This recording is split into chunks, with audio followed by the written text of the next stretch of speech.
90 के दशक में जब सोवियत यूनियन का पतन हो रहा था और अमेरिका दुनिया की सुपर पावर बनने के ख्वाब देख रहा था, उस वक्त दो देश ऐसे थे जो अगर एक हो जाते तो आज दुनिया का जुग्राफिया कुछ और होता।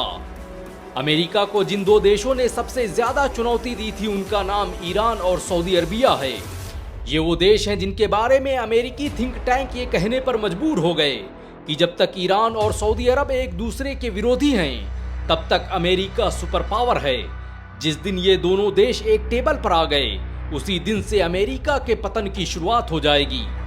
आज अगर कोई मुस्लिम देश दुनिया को लीड करने की क्षमता रखता है तो उसका नाम सऊदी अरब और ईरान है। ये वो देश हैं जो अपनी ताकत और सत्ता के दम पर पूरी दुनिया की अर्थव्यवस्था को प्रभावित करने की क्षमता रखते हैं। आज भी जब ईरान कहता है कि वो इजराइल को सफ़े हस्ती से मिटा देगा तो उसकी आवाज व्हाइट हाउस के दरवाजों को हिला देती है। जब सऊदी अरब कहता है कि वो अमेरिकी बाजार से अपना सारा पैसा निकाल लेगा तो अमेरिका का राष्ट्रपति उसके दरवाजे पर दौड़कर पहुंच जाता है। इतना प्रभाव और इतनी कूटनीतिक क्षमता रखने के बावजूद ऐसा क्या है कि ईरान और सऊदी अरब एक दूसरे को बर्दाश्त नहीं करना चाहते। सीरिया से लेकर इराक और शाम से लेकर यमन तक दोनों देश एक दूसरे के खिलाफ खड़े नजर आते हैं। तो कहानी की शुरुआत होती है साल 1979 से, जब खोमैनी के इंकलाब ने ईरान से शाह रजा पहलवी की सत्ता को उखाड़ फेंका। ईरानी इंकलाब मिडिल ईस्ट का सबसे बड़ा हादसा था। किसी को अंदाजा नहीं था कि एक दिन अलम थामे लाखों लोगों का हुजूम देश की सत्ता पर बैठे शाह को जमीन पर ले आएगा और वो अपनी जान बचाकर भागने को मजबूर हो जाएगा। लेकिन ईरान के खुमैनी ने क्रांति का ऐसा बिगुल फूंका कि शाह को कब मात हो गई ये किसी को पता ही नहीं चला। खुमैनी अमेरिका के सबसे बड़े विरोधी थे और ये इस्लामी इंकलाब उसी विरोध की सबसे बड़ी तस्वीर था, क्योंकि ईरान के सत्ता पर बैठे पहलवी शासकों ने ईरान के तेल और उसके खजाने को अमेरिका के हाथों गिरवी रख दिया था। ईरान की पॉलिसियां और उसका निजाम सब कुछ अमेरिका के हाथों में था। हालात यहां तक पहुंच चुके थे कि ईरान में हिजाब पर पाबंदी लगाई जा चुकी थी। मुसलमानों से जुड़ी निशानियां मिटाई जा रही थी। हर तरफ शराब खाने और मैखाने के बाजार गर्म थे और एक चीज जो नदारत थी वो था इस्लाम। किसी भी शख्स के लिए ये नाकाबिले बर्दाश्त था कि उस मुल्क में जहां हुसैन इब्ने अली का मदफन हो, जहां उम्मत की सबसे हयादार शख्सियत पर्दानशी हो, वहां इस्लामी अहकामात के जनाजे निकाले जाएं। ईरान बेगैरती की इस हद तक पहुंच चुका था कि जब 1948 में इजराइल की स्थापना हुई तो जिन देशों ने सबसे पहले उसे मान्यता दी थी उसमें एक नाम ईरान का भी था। ईरान के रजा शाह पहलवी के इन्हीं विचारों और अमेरिका समर्थक उसके रवैये को वहां की जनता पसंद नहीं करती थी। जब बात हद से ज्यादा बढ़ गई और सब कुछ अमेरिका के हाथों में जाने लगा तो वहां की जनता और सरकार के बीच टकराव पैदा हुआ और इसी टकराव ने जन्म दिया इतिहास की सबसे बड़ी क्रांति को, ईरानी क्रांति को। यहां तक तो सब ठीक था। सऊदी अरब ईरान में हो रहे इस बदलाव को काफी करीब से देख रहा था। ईरान की सत्ता खुमैनी के हाथों में आ चुकी थी। सऊदी अरब को डर था कि कहीं ऐसा ना हो कि ये इंकलाब की आग उसके शहरों तक पहुंच जाए और उसकी अपनी सत्ता खतरे में पड़ जाए। सऊदी अरब के अंदेशे गलत नहीं थे। खुमैनी जैसे ही सत्ता में आए उन्होंने ऐलान कर दिया कि हर उस देश में जहां पर शाही निजाम कायम है वहां पर इसी तरह इंकलाब के जरिए इस्लामी हुकूमत कायम की जाएगी। यही वो आवाज थी और यही वो शोर था जिसने पूरे मिडिल ईस्ट में हड़कंप मचा दिया था। सऊदी अरब अपनी सत्ता को बचाए रखने के लिए आसपास के देशों में अपनी विचारधारा को प्रसारित करने लगा। वहीं दूसरी तरफ ईरान एक नए इंकलाब की उम्मीद में आसपास के देशों में अपने प्रॉक्सी संगठन का निर्माण करने लगा। ऐसे वक्त में जब अमेरिका सबको खत्म कर दुनिया की सुपर पावर बनने का ख्वाब देख रहा था, उस वक्त दो मुस्लिम देश मुसलमानों का लीडर बनने की कोशिश में अपनी पूरी ताकत एक दूसरे को बर्बाद करने में लगा रहे थे। दोनों देश तेल पर निर्भर थे और एक दूसरे का मुकाबला करने के लिए उन्होंने तेल के बाजार को ही जंग का मैदान बना लिया था। द अनफोल्डिंग राइवलरी पुस्तक का लेखक हीरो लिखता है कि दोनों देश तेल के रिसोर्स पर कंट्रोल कर अपना वर्चस्व साबित करना चाहते थे। एक दूसरे को नीचा दिखाने की भूख इतनी थी कि ईरान इराक से जंग कर रहा था तो सऊदी ईरान का नामो निशान मिटा देना चाहता था। ईरान ने कई खुफिया मिशन और प्रॉक्सी वॉर लड़े जिसमें सऊदी को बड़ा नुकसान उठाना पड़ा। 2019 में आरामको ऑयल फैसिलिटीज पर हुए हमले का जिम्मेदार सऊदी अरब आज भी ईरान को मानता है। जिसमें उसे करोड़ों का नुकसान हुआ था। सऊदी अरब और ईरान की जंग शिया और सुन्नी से ज्यादा सत्ता और शक्ति की रही है।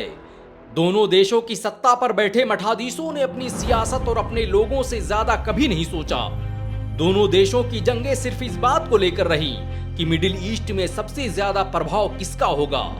अगर सच में सऊदी अरब और ईरान उम्मत की मसीहाई कर रहे होते तो ना इराक तबाह होता और ना सीरिया जंग का मैदान बनता और ना ही लाखों लोग गाजा में मौत का मातम मनाते।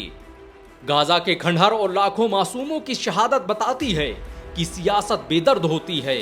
सरहदों, कबीलों और फिरकों में कैद लोग कभी हमदर्द नहीं हुआ करते। उम्मत की बात करने वाले इन दो देशों की कहानियां सियासी निजाम के हथकंडे से ज्यादा कुछ नहीं थीं। मशहूर इतिहासकार फवाद गर्गेस अपनी किताब the super powers and the middle east में लिखता है कि ईरान और सऊदी अरब दोनों मिडिल ईस्ट में अपना दबदबा कायम करना चाहते हैं। सऊदी अरब खुद को इस्लामी दुनिया के नेता के रूप में देखता है क्योंकि वो मक्का और मदीना का संरक्षक है। दूसरी ओर ईरान अपने क्रांतिकारी विचारों के जरिए इलाके में अपने प्रभाव को बढ़ाना चाहता है और ये मिडिल ईस्ट का वो कोल्ड वार है जो दशकों से लोगों की जानें ले रहा है। सऊदी अरब और ईरान एक दूसरे को बर्बाद करने में अब तक $100 बिलियन खर्च कर चुके हैं। 1979 की क्रांति में सिर्फ एक नए ईरान का जन्म नहीं हुआ था बल्कि एक नई विचारधारा ने जन्म लिया था। एक तरफ ईरान था जो अमेरिका का सबसे बड़ा विरोधी था और दूसरी तरफ सऊदी अरब था जिसे अमेरिका के समर्थक के तौर पर देखा जाता था। 1979 के बाद जब अमेरिका ने ईरान पर कई प्रतिबंध लगाए तो सऊदी ने इसे अपने मौके के तौर पर देखा। वहीं दूसरी तरफ जब 2003 में सद्दाम हुसैन को फांसी दी गई तो ईरान ने उसकी मौत पर जश्न मनाया, जिसने सऊदी अरब और ईरान की दुश्मनी को काफी गहरा कर दिया। सद्दाम हुसैन के दौर में इराक सऊदी का सबसे बेहतरीन दोस्त था, लेकिन उसके पतन के बाद इराक पर उसकी पकड़ कमजोर होती गई। आज इराक, मिस्र, लेबनान और सीरिया जैसे देशों की राजनीति में ईरान का सिक्का चलता है और वो इन्हें कंट्रोल करने की क्षमता रखता है। ईरान और सऊदी अरब के बीच तेल से शुरू हुई प्रतिस्पर्धा ने कब प्रॉक्सी वार का रूप ले लिया पता ही नहीं चला। ये तेल ही था जिसने इराक को बर्बाद किया था। ये तेल ही था जिसकी वजह से ईरान पर लाखों प्रतिबंध लगाए गए और अब इसी तेल ने सीरिया, यमन, लेबनान के मैदानों को जंग में तब्दील कर दिया है, जहां ईरान और सऊदी समर्थित फौजें अपना प्रभाव बढ़ाने के लिए जंग लड़ रही हैं। द अनफोल्डिंग राइवलरी पुस्तक का लेखक दिलीप हीरो लिखता है कि इन दोनों देशों के लिए हर संघर्ष क्षेत्रीय प्रभाव बढ़ाने का अवसर बन गया है। अमेरिका ने मुस्लिम देशों के सामने हमेशा एक दुश्मन को जिंदा रखा। ईरान के सामने सऊदी अरब है तो सऊदी के सामने ईरान। ईरान के न्यूक्लियर प्रोग्राम का डर दिखाकर अमेरिका सऊदी अरब को हर साल करोड़ों अरबों डॉलर के हथियार बेचता है। सऊदी अरब कभी नहीं चाहेगा कि उसका पड़ोसी देश ईरान परमाणु संपन्न देश बन जाए और जिस दिन ऐसा हुआ उसके दूसरे दिन ही सऊदी अरब भी खुद को एक परमाणु संपन्न देश घोषित कर देगा।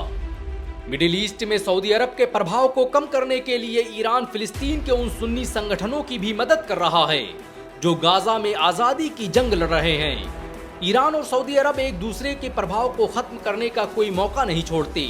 हालांकि गाजा के मुद्दे पर जिस तरह से ईरान ने फिलिस्तीन का साथ दिया है उसकी मिसाल नहीं मिलती। ये पहला मौका है जब ईरान और सऊदी अरब किसी मुस्लिम मुद्दे पर एक साथ नजर आ रहे हैं। 57 देशों की तो बात छोड़िए, अगर सिर्फ ये दोनों देश एक साथ आ जाएं तो मस्जिद अक्सा को चंद दिनों में ही आजाद करवाया जा सकता है। सऊदी अरब और ईरान क्या हैं ये कोई CIA और अमेरिका के अधिकारियों से पूछे, जिन्होंने कभी रिपोर्ट तैयार की थी जिसमें लिखा था कि अगर सऊदी अरब अपने हाथ पीछे खींच ले तो अमेरिका को एक झटके में 2 ट्रिलियन से ज्यादा का नुकसान उठाना पड़ सकता है। बाकी ईरान के बारे में अमेरिका का पूर्व राष्ट्रपति जॉर्ज W. बुश खुद बता चुका है कि निसंदेह ईरान हमारे लिए खतरा है क्योंकि उसका मकसद हमारे सबसे मजबूत साथी इजराइल को बर्बाद करना है। ये दुनिया के अमन और हमारे गठबंधन के लिए खतरा है। अमेरिका कभी नहीं चाहेगा कि 2 देश जो उसकी सत्ता को चुनौती दे सकते हैं वो एक हो जाएं। उसके लिए तो जंग का मैदान ही अमन की आशा है। हाथी की मौत गिद्ध के जश्न का सामान होती है। अमेरिका वही गिद्ध है जो लाशों के ढेर से डॉलर की आवाजें सुना करता है। वो कभी नहीं चाहेगा कि मिडिल ईस्ट में कभी शांति हो। अगर सऊदी अरब और ईरान एक हो जाएं तो ये दुनिया का जुग्राफिया बदल सकते हैं। ये जिस दिन एक हो गए उसी दिन एक झटके में दुनिया के 50% ऑयल रिजर्व पर मुसलमानों का कब्जा हो जाएगा। सऊदी ईरान के एक होते ही दुनिया की सुपर पावर मुसलमानों के कब्जे में होगी। दोनों देशों की मिलिट्री पावर और टेक्नोलॉजी का मुकाबला करना किसी के बस की बात नहीं होगी। अगर ईरान और सऊदी एक हो जाएं तो ये पहली सुपर पावर होगी जिसके पास दुनिया का सबसे बड़ा एनर्जी भंडार होगा, जिसकी ताकत अकेले नाटो जैसे संगठन को मिट्टी में मिलाने की क्षमता रखती होगी।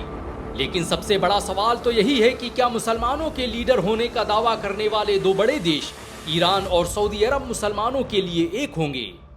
वैसे क्या आप मानते हैं कि ईरान और सऊदी अरब को एक होकर काम करना चाहिए? अगर हाँ तो इस वीडियो को लाइक और शेयर जरूर करें। ऐसी और वीडियो को देखने के लिए हमारे चैनल को सब्सक्राइब करें, बेल आइकन जरूर दबाएं।